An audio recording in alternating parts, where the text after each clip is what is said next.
real quick. I'm a father now. So my son Khalil Hendricks was born, and I just want to address a few things that I've seen on Twitter. Listen, if the person is not an elected politician, I'm not going to hold them to a certain standard, especially given the fact that overall, you know, you don't want to do that.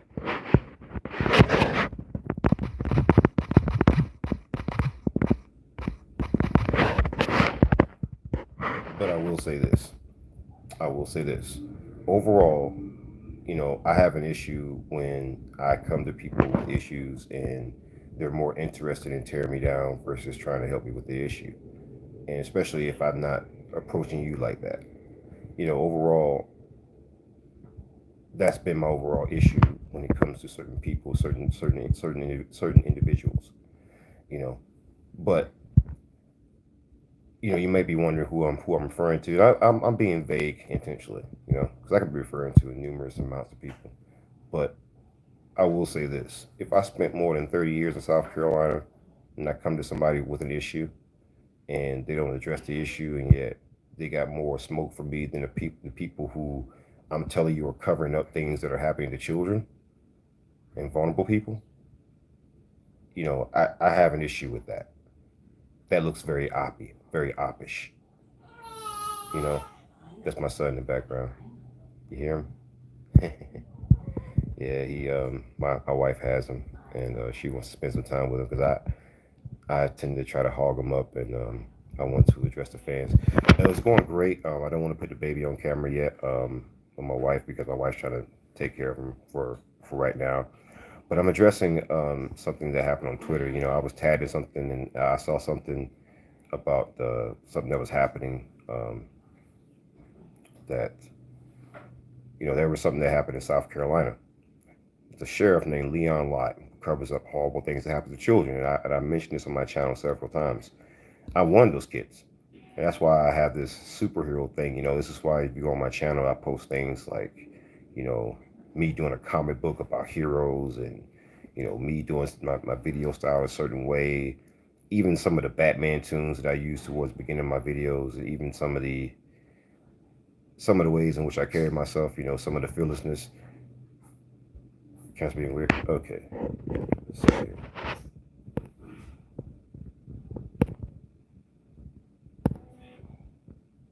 Uh-oh. I don't know why the camera's being like that. Let's see here. Let's see. You can hear the little baby in the background. Yeah. I can hear the baby in the background. And it's working again. Okay, so yeah. Um my thing is just that like I want people to understand the reason why I I've been doing certain things and the reasons why I've been getting in certain beefs. I I have a thing, whereas I'm tired of doing all the work on the streets, and yet you know, as an activist, as somebody who's trying to bring positive change to this country and try to bring positive change to certain professions and certain fields. What I get tired of is when someone wants to come along and give me critiques and tell me how to do things, and yet all the battles that I'm fighting, they're still ongoing. It's like, okay, cool. Now that you've given me the breeze, why can't you help me with this issue? Why can't you double back? And then it makes me look at them like an op, because it's like, okay, so you got all this smoke, but I tell you that a sheriff in South Carolina, the U.S. Sheriff of the Year for 2021, was covering their child molestations, and you got smoke for me, but you don't have smoke for the sheriff. See that, and the fact that I'm one of the leading voices against certain subjects, and especially this particular sheriff in South Carolina, the fact that I am, and the fact that I know information is getting back to me, and I know who's inquiring about this and who isn't, that is even more suspicious to me. That makes me think, you know, people are trying to talk me out of going after certain sheriffs because they're actually undercover agents. They're ops, informants.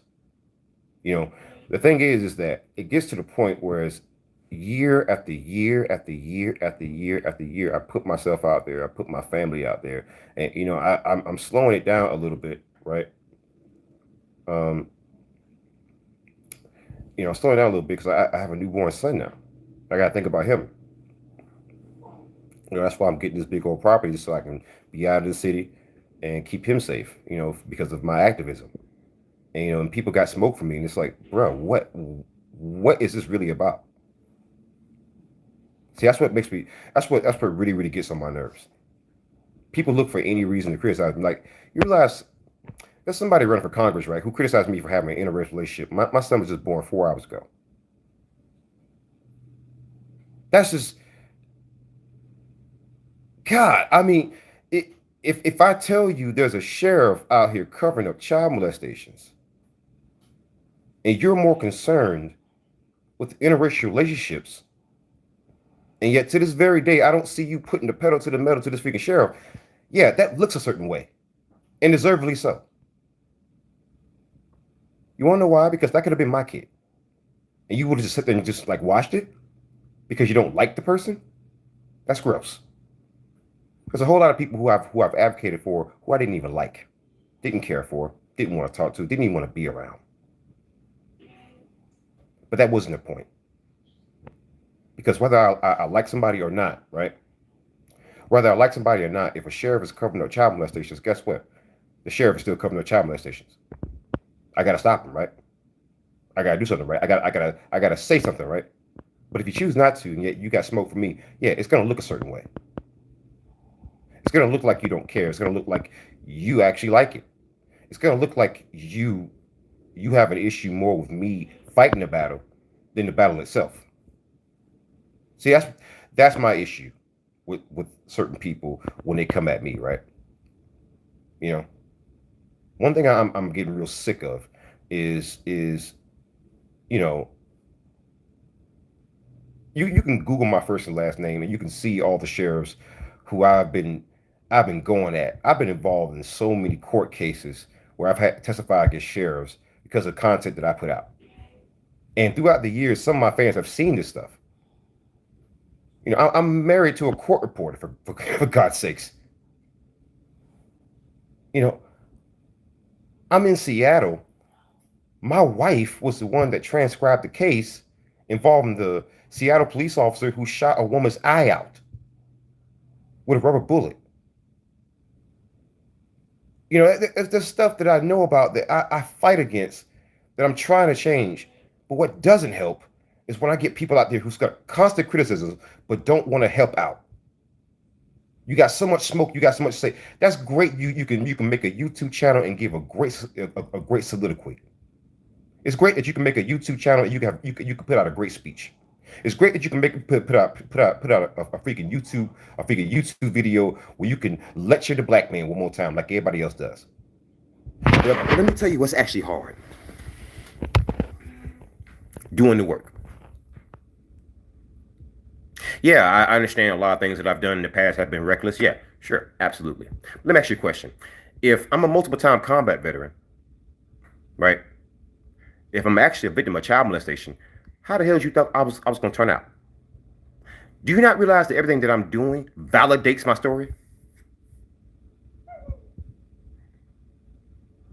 So the thing about me, right, is that I don't go so much about what people say and what they put out, in terms of content or some great speech or their so-called activism. I judge them off of actions. And so the reason why I judge people off of actions, right, is because people judge me off of actions, off of perceived actions that I never even did. So if that's going to be my reality, guess what? I'm going to judge everybody based off of actions.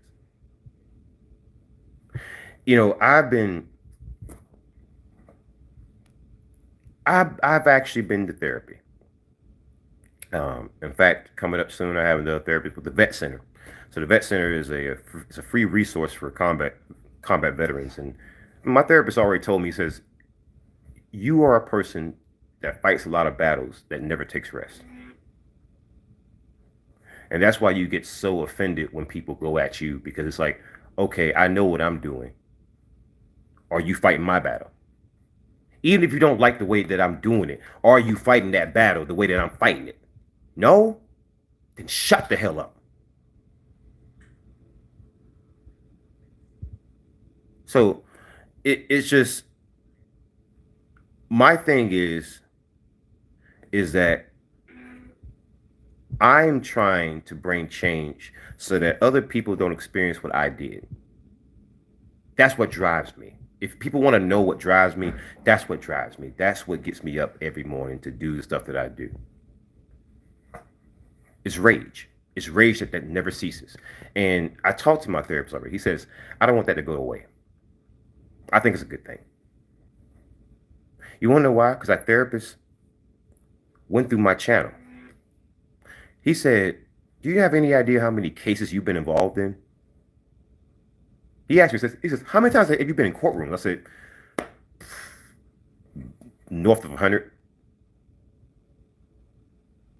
Yeah. Cops sue me because of videos that I put out all across the country. I've been brought in as a witness because of some corruption that I would, if I would find or just discover. There's been times in which my wife sitting over here, she'll tell you her status protects me. Her being a court reporter, her working in courts, her knowing every judge, her knowing every lawyer, that protects me to a large extent. And without it, I probably wouldn't be here. Without it, they probably would have already swarmed this freaking room. But they won't do that. Because the one thing you don't want to do is cross the person who writes the actual record in court, who knows every judge, and every judge knows her. Not a good idea. So I want you to understand something, right? That's the level of protection that I have behind me, right? That's the level of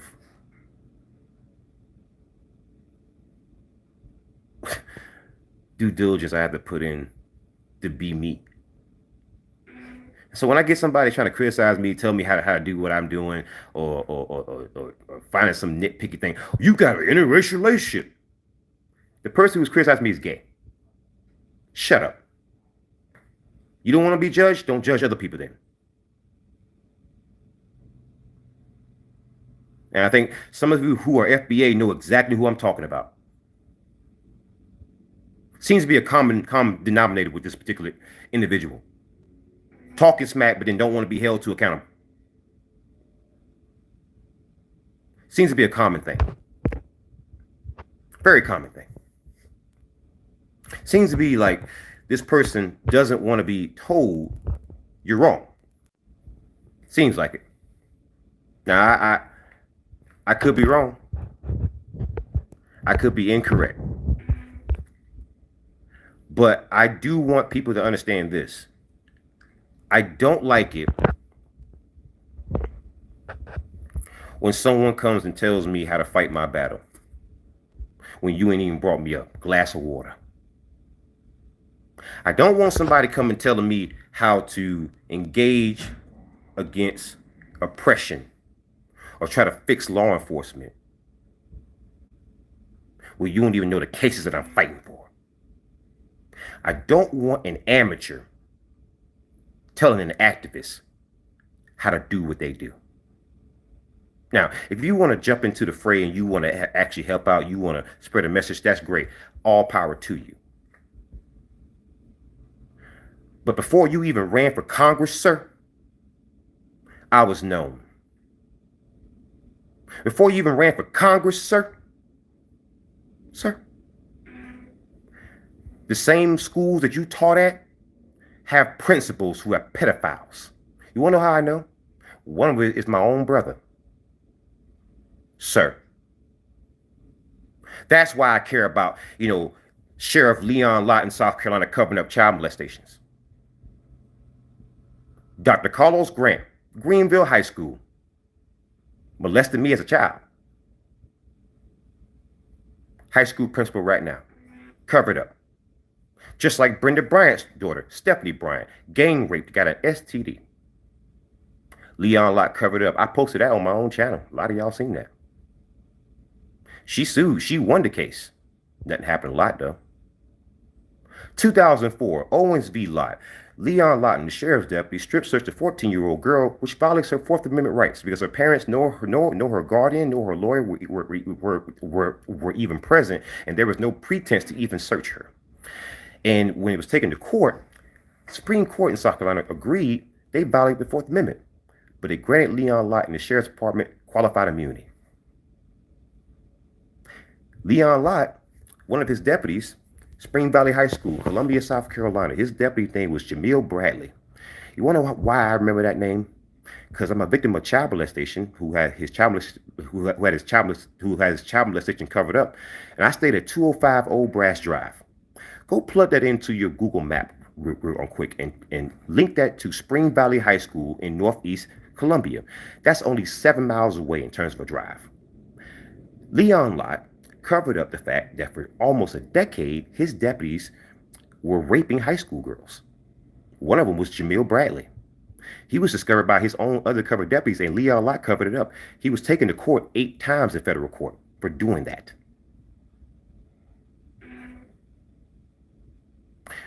Brenda Bryant, Stephanie Bryant, myself, Dion McNeil, high school girls, and the parents at Spring Valley High School. We're all lying? How about you go Google Leon Lott court filing? Just Google that right quick, and you'll see articles from MSN, from Yahoo News, from the Free Thought Project, all over South Carolina. You want to know why most people don't know about it? The same time that news came out, the local media ran the news story that Leon Lott had won 2021 Sheriff of the Year. And that's where a lot of this news came out, in 2021. So they ran that side by side so that it would be buried. That's why you don't know about it. That's why you don't know that the sheriff who's been featured on Cops and on Live PD and on Live Patrol and On Patrol Live, all the little propaganda shows, he covers up rapes and child molestations. That's why you don't know about it. But now I got somebody who wants to criticize and critique me about how I do my activism. No. No. No. I don't need. By the way, old fat man, that includes you in my chat. That includes you. I don't need, people critiquing me at this point. You want to know why? Because the very same people who are going to critique me, I'm going to ask them, Sheriff Leon Lott has a publicly available number, and these news articles that I'm referring to are publicly available. What are you going to do? Nothing? Shut up. Don't want to hear it. Because if you're going to give the rape victim more grief than the actual people who are covering up, I don't want to hear from you. And there's no concession with that. There's no talking around that. You're a bad person.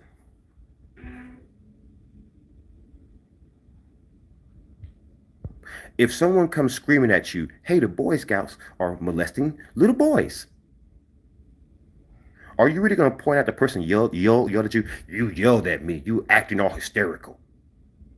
No, you son of a whore. Maybe the reason why people, right, are being like that is because they're having an inappropriate reaction to monsters.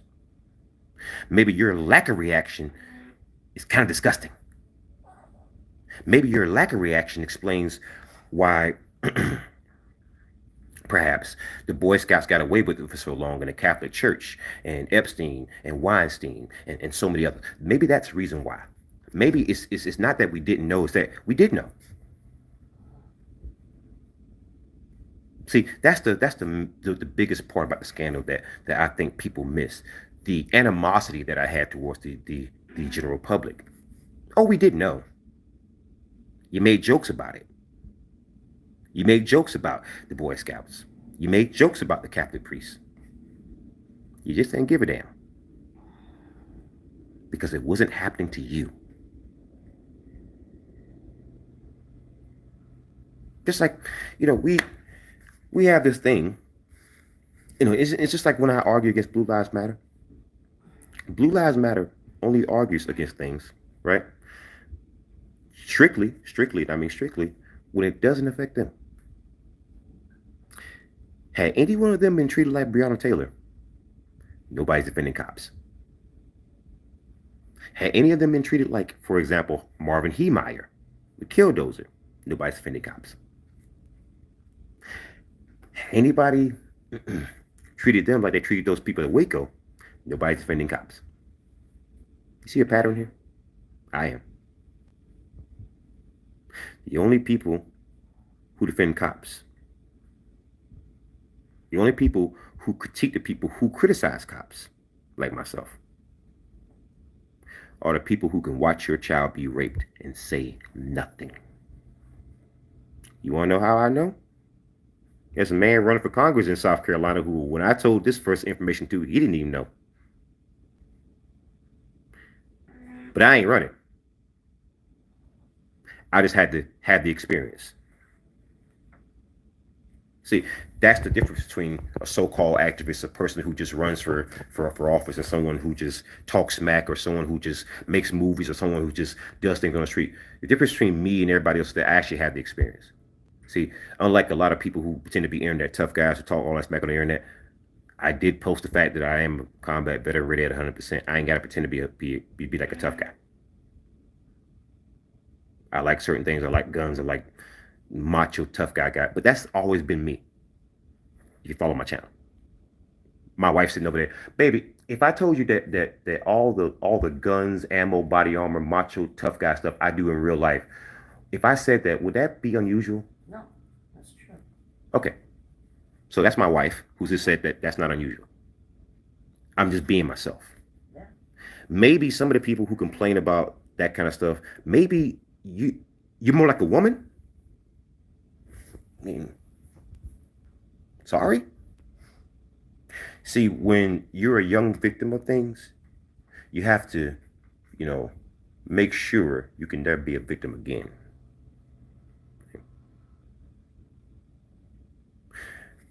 But teaching people self-reliance, that's not the go-to thing for people out there who are disingenuous.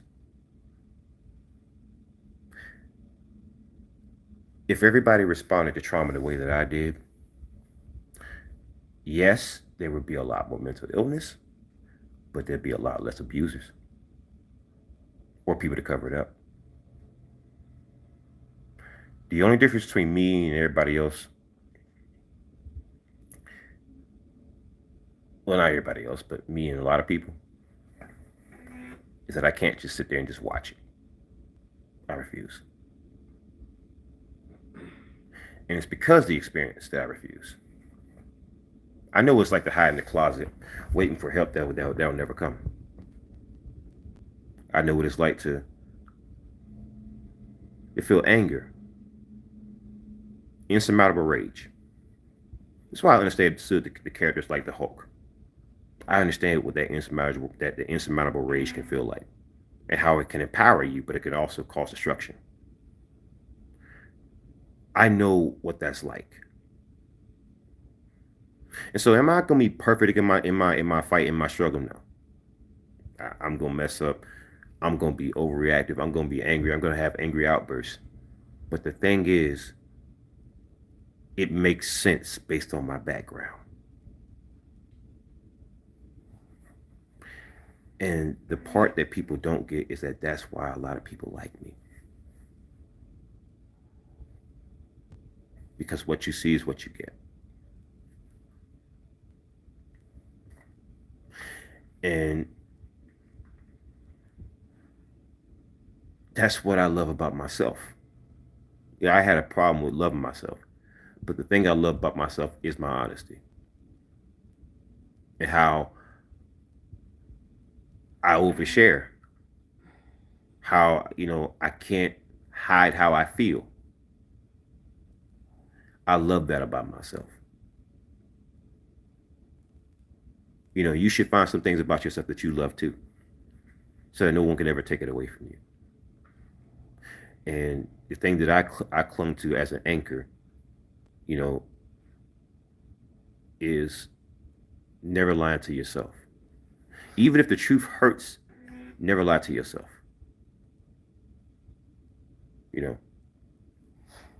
And the one thing I knew, a while back is that I needed to go see a therapist because this activism was affecting me in a way that it wasn't positive. It was I know that a lot of the stories I cover, it drives me to anger. It makes me want to go and be me more. But when you had unresolved issues yourself, you know, it's easy to use the rage to drive forward. It's easy to do it. It's easy. It's the easiest thing in the world. Driving with rage. It is so easy to do because it's so natural. It's so natural. It feels right. It's easy and it feels right. And I think that honestly, I clung to that rage too much, and I use it as a crutch too much, as a driving force, because it starts to affect your personal life. It starts to affect how you move, how you think, where you eat, how you sleep. It affects you in ways that I couldn't begin to explain to you. I don't care necessarily about views. I post a lot about it, but I think people misinterpret the reason why I do that. I I think I posted the reason why I do that a while back, but I think my wife would probably tell you is that the reason why I do is that to show people that you can get views, you can get big off of doing the content that I do. A lot of people don't go after the cops because they say, hey, it's hard to get views if you cover political content or you cover a police shooting or police brutality.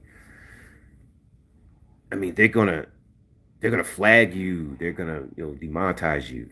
I get that part, but I show people that if you use the right platforms and you make the right kind of content, um, you can get views off of that, right? You can, you can. It's just you have to be consistent. And yeah, I have a psychotic level of devotion to my cause. But the thing I have to explain to people is, if you want to be effective in anything that you do, you gotta be driven. When I say driven, I mean you gotta want it. I wanted to make a change in policing. And my wife here will tell you, ever since I arrived in Washington State, I single handedly changed the cops here. Single handedly. I'm in Seattle now, and I was, a while back, I had a conversation with the now Seattle Police Chief Adrian Diaz, and among I mean he ended up hanging up on me and never talking to me again. But among other things, before we got to that point, I was talking about like some of the activism that I was doing. He's like, you you have a way of never giving up. You have persistence about you, and people who see that are going to react to it one or two ways. It's either going to be with acceptance or outright rejection, and to that end, they'll justify that rejection by any means. That's by any means. Doesn't matter if it makes sense or not. You know, and I never thought anything a cop would say would make any sense, but that did make sense. You know, but we did end up not having a very good conversation because I justified CHOP or CHAZ. Remember the autonomous zone? I justified it and I said through the Second Amendment that's completely justified. But that's why we don't talk no more. So if you're wondering why I don't talk to police chiefs and sheriffs, is because I usually it's my mouth. They don't usually like to talk to me. It's my mouth.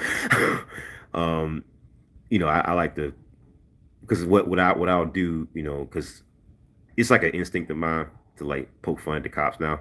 Um, I'll find something that I know is a real sore spot, and I'll poke fun at it. And I know for Seattle PD, it's freaking CHOP, CHAZ, whatever. I don't know what people call it here. Really, like I've heard CHOP, I've heard CHAZ, I've heard the autonomous zone.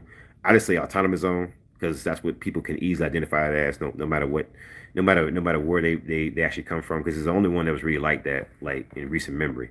So,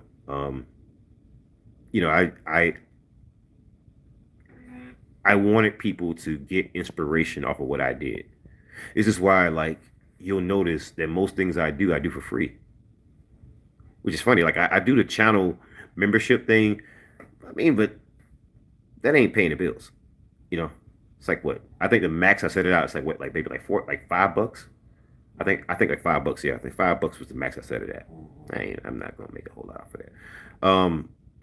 But I didn't want to make a whole lot of money off this because I want to set an example. I know that what I'm doing right now isn't going to be profitable for me um, like anytime soon. That's not the point of it. The point of it is to set it up so that other people can be. You get it? Like, I realize acabdevil, father acab, whatever you want to call me, that has a shelf life. I can't do this forever. I can't. So what I did was I showed people you can get so many views by doing exactly what I did with minimal effort. And on TikTok now, people have copied me. If I do nothing else, that was my proudest moment. If I had to put a finger on the thing that I'm most proud of, it was that.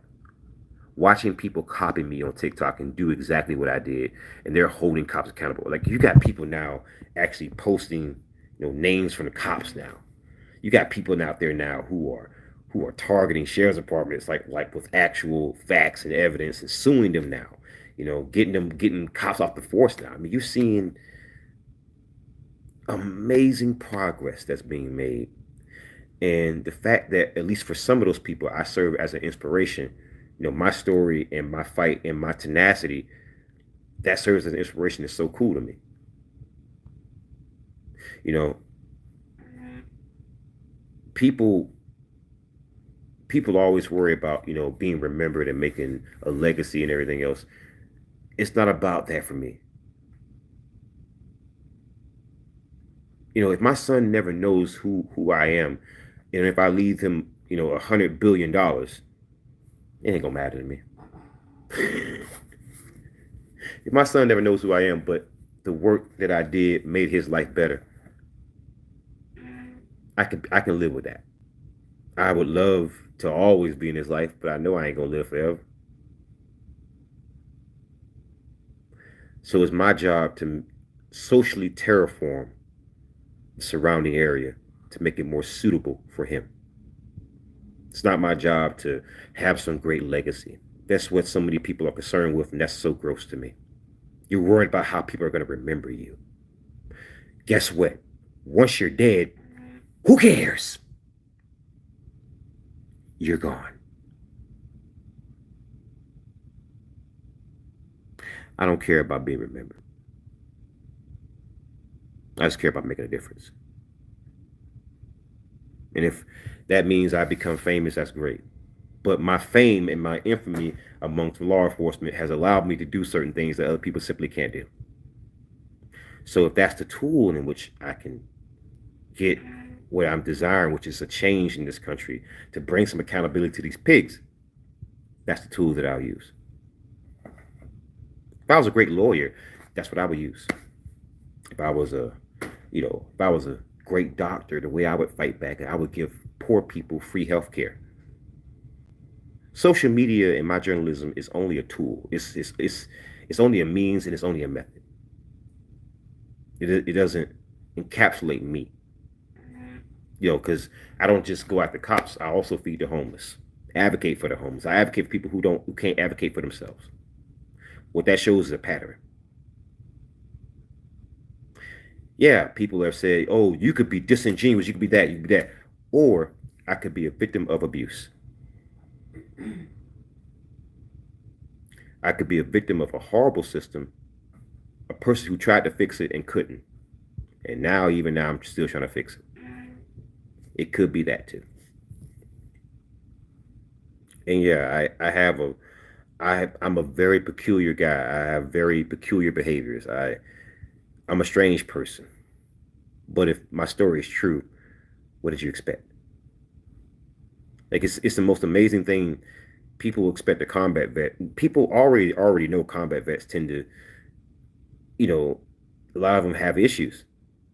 They've been to combat. They've been to war. You know, and if I share all those other experiences, like I just don't understand how you thought that person wasn't going to have any issues. And that perhaps that person may not fight the way you think they should, but at least they're fighting.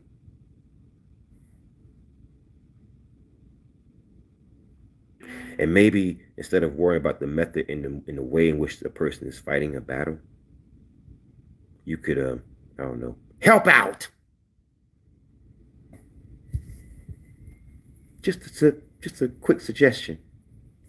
That's all. That's to all the people out there who's got so much to say about me. And I know you did because you waited until you thought I wasn't going to respond. Shame on you. Do better. That's it for me, guys. My little man sleeping. I'm going to go pick him up and hold him. Till next time, horns up, peace out, good night, and good luck.